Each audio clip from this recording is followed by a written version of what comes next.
In the bustling city of Elliott Class, where the streets shimmered with wealth and the nights never truly slept, there lived a couple named Kwame and Adjoa. They were the kind of people others envied, dressed in the finest clothes, attending the grandest parties, and always surrounded by luxury. Their mansion stood tall and proud, filled with servants and adorned with treasures from distant lands.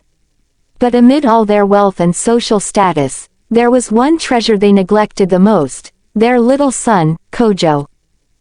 Kojo was a bright and curious toddler, full of energy and wonder. He had a laugh that could melt the coldest heart, eyes that sparkled like the morning sun, and tiny hands always reaching out to explore the world. Yet, for all his charm and innocence, he was often alone. His parents were too busy living their lives to notice the small details of his. Kwame spent his days quarreling over business deals, flaunting his wealth, and drinking with friends. Adjoa, ever the socialite, was consumed by fashion, beauty, and her endless obsession with social media. Even at home, she would sit for hours scrolling through her phone, lost in the admiration of strangers while her own child wandered unseen through the house. Their home was filled with servants, maids, cooks, and gardeners, but they, too, had adopted the ways of their masters. Seeing that Kwame and Adjoa paid no attention to their child, they followed suit. They gossiped in corners, laughed loudly over their own jokes, and watched television instead of attending to their duties. No one spared a second glance at Kojo as he toddled through the vast halls of the mansion, his small feet pattering against the cold marble floor.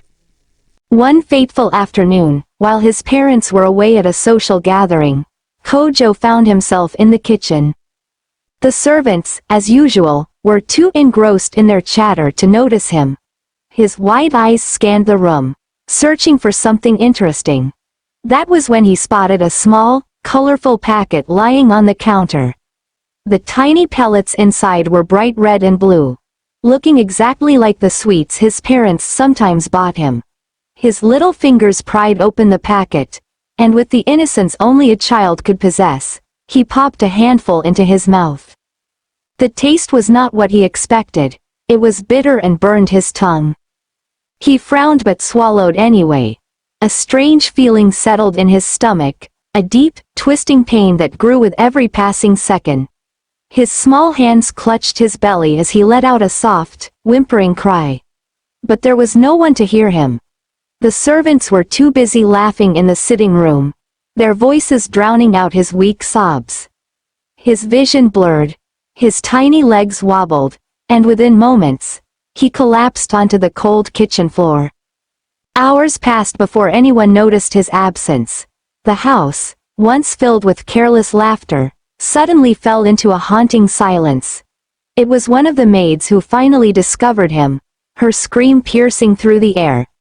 The other servants rushed to the kitchen, their faces draining of color as they beheld the lifeless form of the little boy who had always been right under their noses. News reached Kwame and Adjoa at the grand party they were attending. When they arrived home, their once proud mansion now felt like a hollow shell. Adjoa's phone slipped from her hands as she saw her son's tiny body lying still, his once bright eyes now closed forever.